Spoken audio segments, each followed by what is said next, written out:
স্পষ্টভাবে বলতে চাই আইন শৃঙ্খলা রক্ষাকারী বাহিনীদের, আমাদের সেনাবাহিনীদের, যে আমাদের ছাত্রছাত্রী ভাই বোনদের বুকে যেন আরেকটা গুলি না যায়।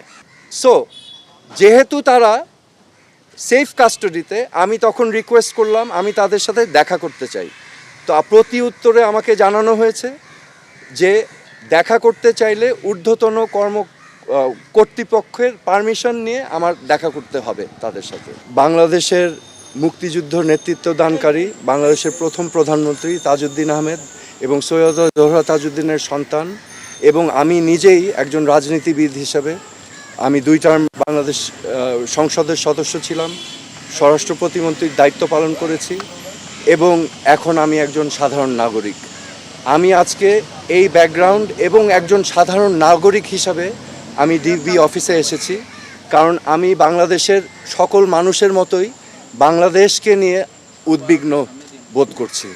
আজকে আমরা জানি যে এখানে কোটা আন্দোলন হয়েছে, কোটা সংস্কার আন্দোলন হয়েছে, এবং এই কোটা সংস্কার আন্দোলন নিয়ে আমাদের দেশে একটি অশান্তিপূর্ণ পরিস্থিতি বিরাজ করছে।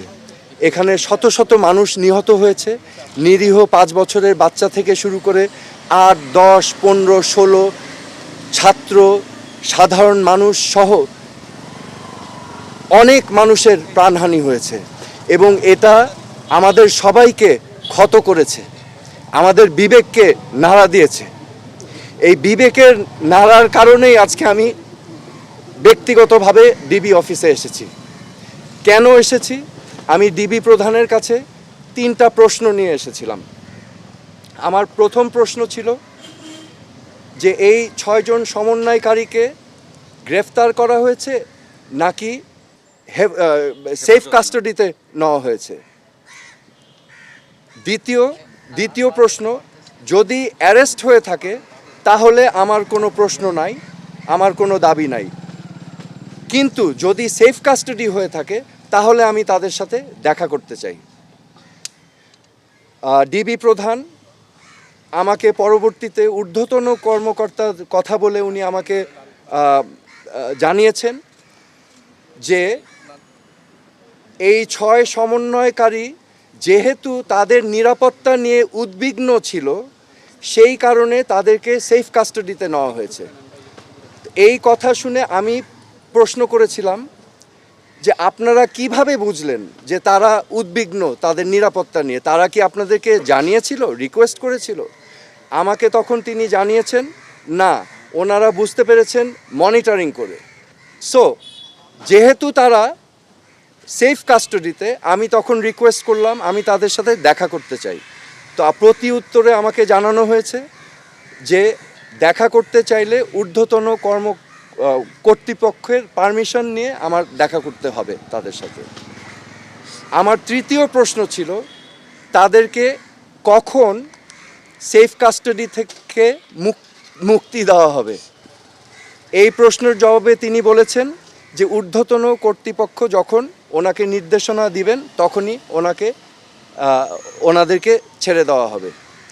সো আমার প্রশ্ন এখন, সেফ কাস্টাডি আমার জানা মতে একজন নাগরিক যদি রিকোয়েস্ট করে তাহলে সেফ কাস্টাডিতে নেওয়া যেতে পারে, কিন্তু রিকোয়েস্টের বাইরে যদি কাউকে সেফ কাস্টাডিতে নেওয়া হয়, এটা কি আসলে সেফ কাস্টাডি না এটা অ্যারেস্ট?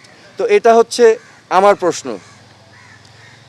এখানে আমি আপনাদের সম্মুখে স্পষ্টভাবে বলতে চাই, এই ছাত্র আন্দোলন, কোটা সংস্কার আন্দোলন নিয়ে যে সকল ক্ষয়ক্ষতি হয়েছে, ক্ষয়ক্ষতি কিছুই না।